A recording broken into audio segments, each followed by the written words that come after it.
So we're back with the best controller settings right now in Warzone as we start out on Season 5. And we'll start with arguably the most important, which is the button layout. Now obviously there is some subjectivity with this, and there's not one rule for everyone, but generally I am going to recommend Bumper Jumper Tactical. So if we just take me away here, we can see everything that Bumper Jumper Tactical and the other button layouts are gonna have. So essentially with this button layout, we use A or X on PlayStation to use our tactical equipment, we use B or circle as our melee, and then we use left bumper or L1 for our jump or mantle, then finally our crouch, prone and slide is the right stick, which is the advantage of using tactical. Now this does take some getting used to, but the advantage of it is that you can essentially do all the advanced movements that you have to in Warzone to get ahead, so we're talking slide cancelling and bunny hopping, but without having a paddled controller. If you do have a paddled controller like a Scuff or anything with the buttons on the back,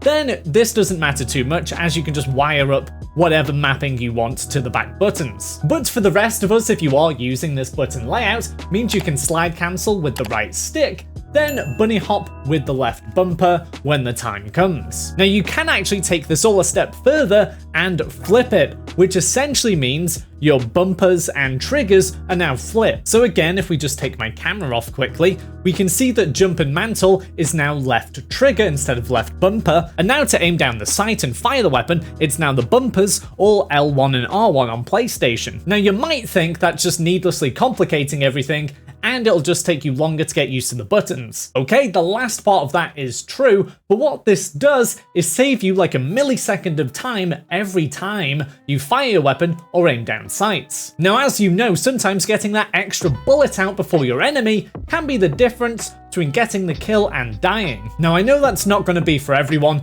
and I personally still don't use flipped just because that rewiring of my brain, I can't really take it, and I don't like going through those matches where you just repeatedly die to get used to it. But that's my fault. I still recommend flipped for anyone that's trying to get those extra few percentages in their game and get ahead. Now in terms of alternative button layouts, because like I say, it's not going to be for everyone, stick and move can be a great option, as this makes your right stick the button that you jump with, so it's easy to get out of slide cancels and bunny hop the corner. Or if you're particularly interested in just the sliding element, you can always use tactical wherever that's gone. Yep, tactical, where you use your right stick again, but for this time you crouch, slide and go prone. Now, you may have noticed my controller throughout the video so far. It's pretty cool, right? Nice and golden shiny. Well, that's from today's sponsor, Extreme Rate. Extreme Rate offer all kinds of customization, whether you're on current gen, old gen, or even Nintendo Switch. Take what I'm using here. This is the gold chrome faceplate shell and handles for the Xbox Series X and S controller, which I easily fit on my existing controller, which is the best bit about Extreme Rate products. You can customize your controllers and make them look amazing, even down to the individual buttons, or even a remap kit to give you the back buttons. If that seems intimidating to fit it yourself, rest assured that Extreme Rates have loads of tutorials on their YouTube channel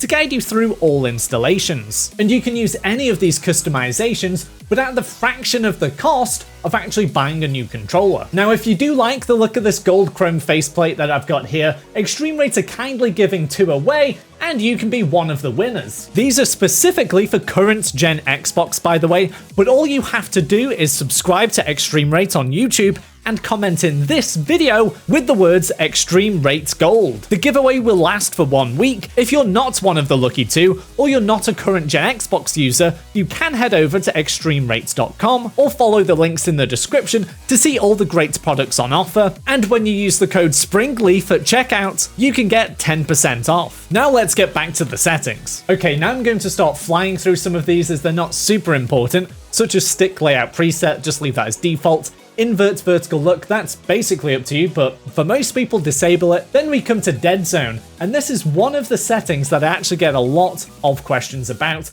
but actually it's quite simple. Dead zone refers to the amount you actually have to input on your controller before you get a response on the screen. So for example, if I had my setting here on 0.00, I would only have to slightly touch the analog and we'll get responses on the screen. It's going to be really super sensitive. On the opposite end of the scale, if I cranked this right up, I don't even know what it goes to, I'm guessing 0.99. Yeah, so if I put this on 0.99, when I go into the game, I'm going to feel slightly slower than how much I actually put into the analog. So I'd have to put it right across to get a response on the screen. Now you might be thinking, why do they even have these settings then? But they are actually great to get rid of stick drift. You've probably experienced it when you're just sat there, yet your aim is slowly drifting up into the corner. Well, if that happens, it's obviously not ideal, but you don't need to run away and get a new controller straight away. We can crank up our dead zone just a little bit to stop that happening. So basically, if that did start happening and say you're on a 0.03 like I am here, you just put it up to 0.04 or 0.05, go back into the game, see if it drifts. If it still does, put it up a little bit more until it eventually stops. Obviously, there is going to be a certain limit. If your controller's just completely broken, there's not much we can do in the settings. But generally, you want this setting as low as you can go without getting stick drift, because that way it ensures that we have the fastest response from our analog to the screen. Then for the maximum dead zones, you can leave them at 0.99. They really don't matter too much. Now we're on to stick sensitivity. Now this really is subjective, but generally I say go as high as you can go with these settings before you start to lose your aim. So if I cranked mine up to like, I don't know, 13, which is very high according to Call of Duty, I'm not going to be able to hit my shots. But at around 6 or 7, which I know is quite low for a lot of you, my accuracy is very good, and I can still swing around to targets most of the time. There isn't a special number for this which everyone should use. You just want to be able to hit your shots, but move around quite quickly and lock onto targets. Now, if you are on PC and you can change your field of view, your sensitivity is going to be slightly different because everything feels a little bit faster on a higher FOV. If you do want to play on a high sensitivity so you can flick around onto targets and try and turn on people if they're behind you, but you still want to be able to aim at people and take them down, a great trick here is to put down your ADS sensitivity multiplier. So for example, if I put my stick sensitivity to say like 20, then put down my ADS sensitivity multiplier to say 0.5, when I actually aiming at targets, it's gonna feel like I'm on a low sensitivity.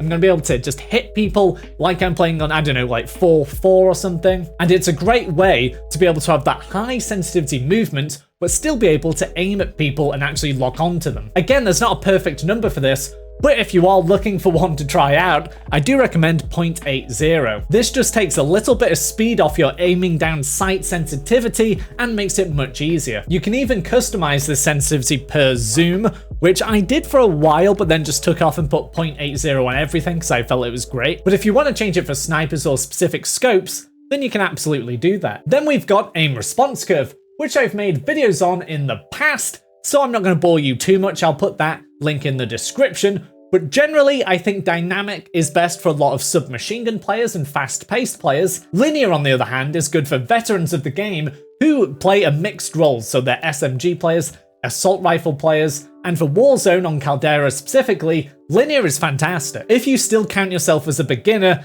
standard is actually good, as it's basically what you're used to at this point. But if we sum them up really quickly, linear essentially means every bit of input you put into your analog, you get a direct response from that on the screen. Dynamic, on the other hand, when you put an input on your analog, it's actually slightly quicker on the screen before slowing back down. The advantage to that for many players is that they can snap onto enemies really quick, whereas the standard setting is kind of the opposite. The initial movement is kind of slow before speeding up. In reality, not many players will notice the difference between these settings, but every little helps. Now, as we go through the rest, many are subjective. Controller vibration I put on disabled.